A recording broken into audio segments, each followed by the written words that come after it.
Ce matin, j'ai entendu quelqu'un dire ici, et je comprenais très bien la souffrance qu'il exprimait.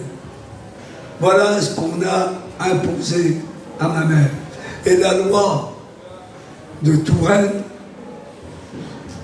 qui donne le corps de l'homme et de la femme à l'État. C'est faux. Il ne donne pas le pouvoir sur le corps de l'homme à l'État. L'État n'existe plus. Tu m'as interpellé à ce moment-là.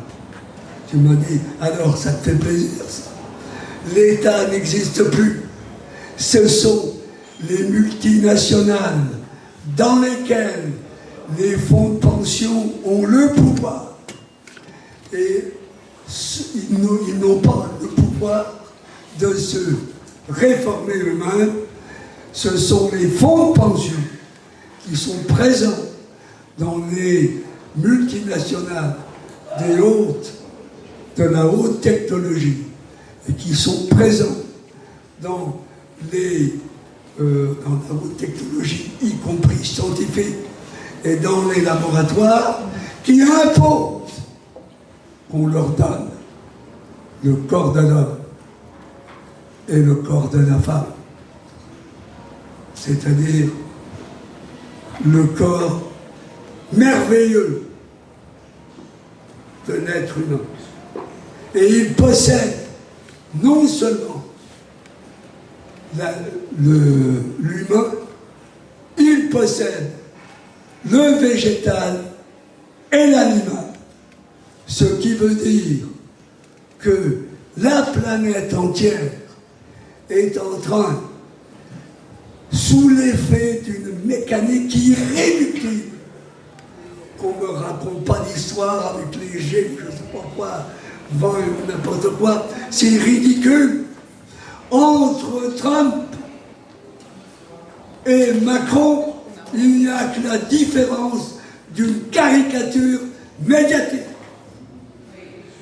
Et ne qu'on ne vienne pas me dire non plus que l'Europe, comme disait De Gaulle, en chantant sur sa chaise comme un quadrille, mais c'est pas ça. L'Europe, oui, mais pas cette Europe-là, pas l'Europe de l'Union européenne, pas l'Europe des technocrates qui ne fait qu'introduire en Europe le CETA, et pas seulement le CETA, mais la dictature des multinationales et des fonds de pension américains, avec, comment il s'appelait lui, le FETA, un truc comme ça, qui paraît terminé, faux, puisqu'on est en train de mettre en place le fonds commun, la plateforme du canadienne, comment ça s'appelle? Non, le CETA, voilà. Le CETA. Derrière les multinationales canadiennes, qu'est-ce qu'il y a? Les multinationales américaines. Derrière les au-dessus des multinationales américaines. Je viens d'essayer de le dire. Il y a désormais les fonds de pension américains qui, d'une part, sont présents partout dans le monde. Ils possèdent le pouvoir sur la quasi-totalité des multinationales dans le monde. La quasi-totalité des multinationales dans le monde. Les autres sur lesquels ils ne sont pas, c'est parce qu'ils n'en ont pas besoin. Et c'est très peu important. Voilà. Et par conséquent, derrière le vote acquis par l'Union européenne, par le vote acquis du CETA, de l'adoption du CETA, par le Canada, on retrouve la gouvernance américaine. Et si, je termine, non, je suis d'accord avec Jonathan, on n'interrompt pas celui qui parle.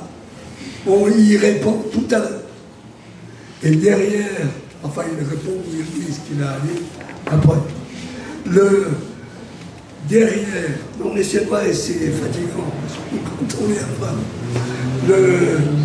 Derrière tout cela, il y a donc une mécanique que rien ne peut arrêter, que rien ne peut réformer. Alors, on me traite, on me dit, il est arrivé à Jean de dire, mon révolutionnaire de 86 ans. Faux! Je n'ai pas 86, mais 87 ans. Et deuxièmement, il s'est trompé. Voilà. Et deuxièmement, je ne suis pas un révolutionnaire pour le plaisir d'être un révolutionnaire. J'avais 9 ans en 40. Alors oui, depuis l'âge de 9 ans, je suis un révolté. Et pendant très longtemps, je me suis contenté d'être un révolté.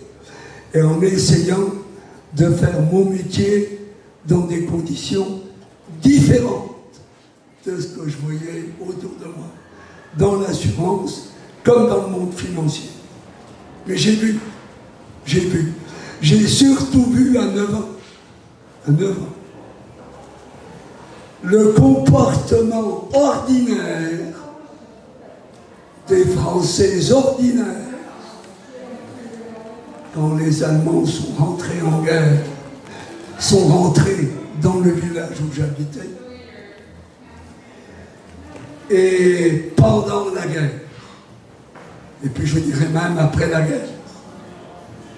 Et je n'ai jamais oublié, je ne l'oublierai jamais, jamais, ce comportement ordinaire. Je ne l'accepterai jamais. Et c'est en faisant et aujourd'hui, qu'est-ce qu'on est l'autre?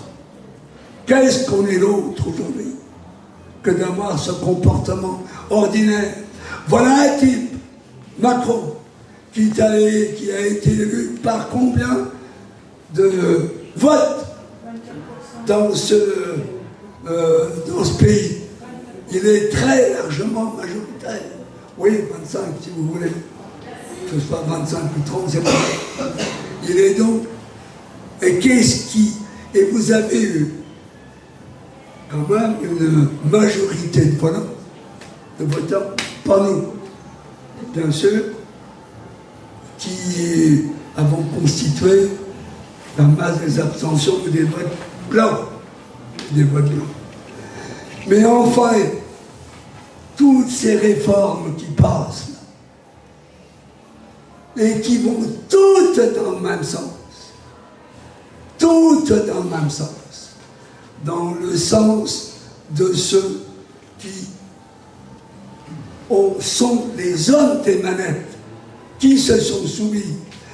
Est-ce que Macron, est-ce que depuis toutes ces décennies, est-ce qu'il y a eu quelqu'un en France, un homme d'État,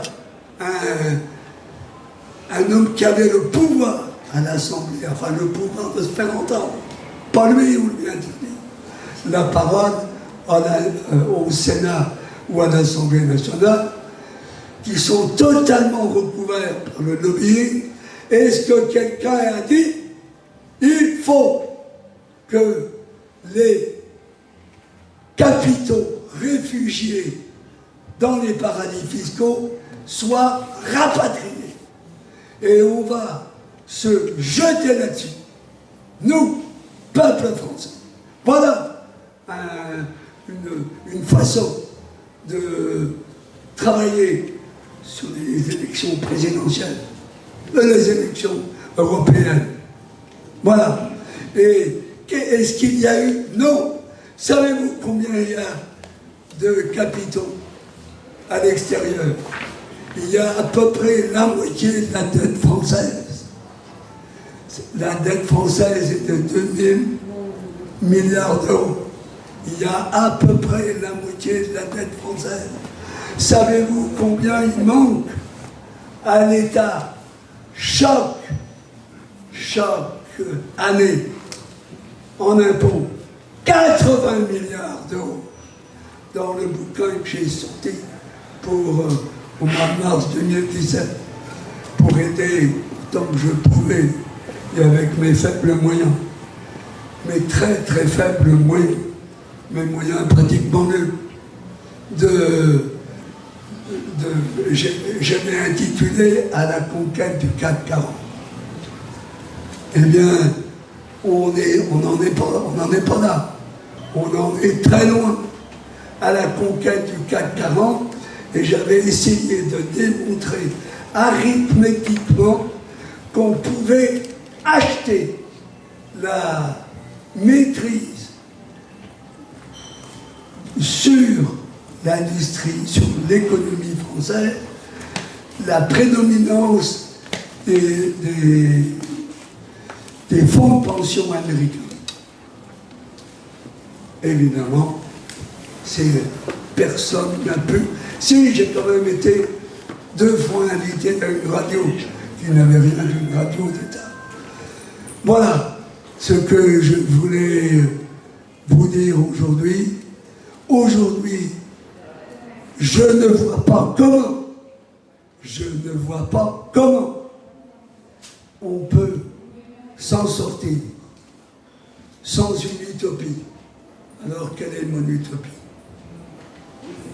C'est que le peuple français, dans lequel j'ai jamais cru beaucoup, c'est que dans lequel je crois, surtout pas depuis la dernière élection présidentielle, c'est que le peuple français, enfin, finisse par savoir, par se rendre compte, par prendre conscience que la vie de ses enfants, de ses petits-enfants est en jeu et que c'est un devoir absolu, que c'est au bout du compte un abandon des enfants et des petits-enfants, de ceux qui aujourd'hui ont la capacité de s'exprimer. C'est un abandon que ne pas enfin investir la rue. Je l'ai écrit, je le dis. Investir la rue sans armes, sans slogan, sans bannière, mais d'y rester. Parce que d'investir la rue pour replier les bandelettes, les banderoles à 18h le soir pour aller se réfugier devant l'abreuvoir de la télévision qui va bien disputer, qui va bien vous diffuser un match de foot quelconque. Vous vous rendez compte ce qu'est devenu le sport? Est-ce que vous vous rendez compte de ça? De ce qu'est devenu? Moi, j'ai joué beaucoup au foot. Lui, il a joué au rugby. Bon, qu'est-ce qui est devenu le sport aujourd'hui? Le football. Et même, et ça va encore, ça résiste, mais ça va bientôt, dans les années à venir, être le cas. Tous les sports vont être littéralement des rassemblements de drogués. Les Jeux Olympiques, c'est l'année prochaine, ah non, on passe les oreilles avec aujourd'hui le mondial de foot. Eh bien, le mondial de foot, comme les Jeux Olympiques, c'est le plus beau rassemblement, c'est le plus grand rassemblement de drogués. Voilà. Tous les sports de haut niveau, les types se droguent, et vous le savez. Et même dans les équipes. Un jour, j'ai un collaborateur de province que j'avais été à dîner le soir. On était allé à une manifestation, j'en ai terminé, à une manifestation, et il me dit, attends, j'ai un gamin qui est junior, qui réussit très bien. Il est junior, il réussit bien. Oui, alors il est drogué. Il me dit, ah ben, je suis sûr que non. Et je lui dis, parlons d'autre chose, demain, venez prendre votre petit déjeuner avec moi, vous me reconduirez, si vous voulez bien, à la gare. Et le lendemain matin, pour le petit déjeuner, il arrive. Il me dit, mais j'étais tellement préoccupé, quand je suis rentré, j'ai réveillé mon gamin. Et je lui ai dit, tu t'es jamais drogué? Il dit, ah ben, avant les matchs, ou avant, quelque temps avant, on nous donne une pastille. Ah bon? Donc il est drogué. Et même les cadets sont drogués pour l'ego des managers locaux, régionaux, ou nationaux, ou internationaux. Voilà le monde dans lequel nous vivons. Si vous ne me croyez pas, bon, ben ça fera qu'une fois de plus, et puis tant pis pour moi, et tant pis pour vous, et tant pis pour tout le monde. Voilà. Merci à vous.